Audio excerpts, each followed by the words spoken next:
জয় শ্রীকৃষ্ণ। রাধে রাধে।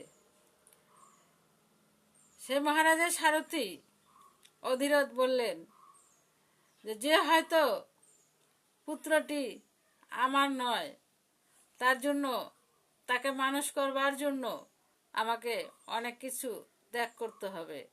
এখানে থাকলে সবাই তাকে সুতপুত্র বলে ঘৃণা করবে আর নানান রকম কথা বলবে। আমি এখানে থেকে ওকে মানুষ করতে পারবো না। তাই আমি মহারাজের কাছে অনুমতি চাইছি তার কাছ থেকে ছুটি নেওয়ার জন্য। তখন মহারাজ বলল যে আমি তো অন্ধ, তোমার উপরে বিশ্বাস করে চলি, তো তুমি যদি আমাকে ফেলে চলে যাও তবে আমি কিভাবে চলবো? তোমার মতো বিশ্বস্ত সারথি আমি কোথায় পাবো?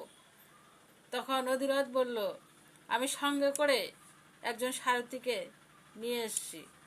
তখন বলল, ডেকে নিয়ে আসো তাকে। ডেকে নিয়ে আসলো। আসবার পরে তাকে জিজ্ঞাসা করলো, তোমার নাম কি?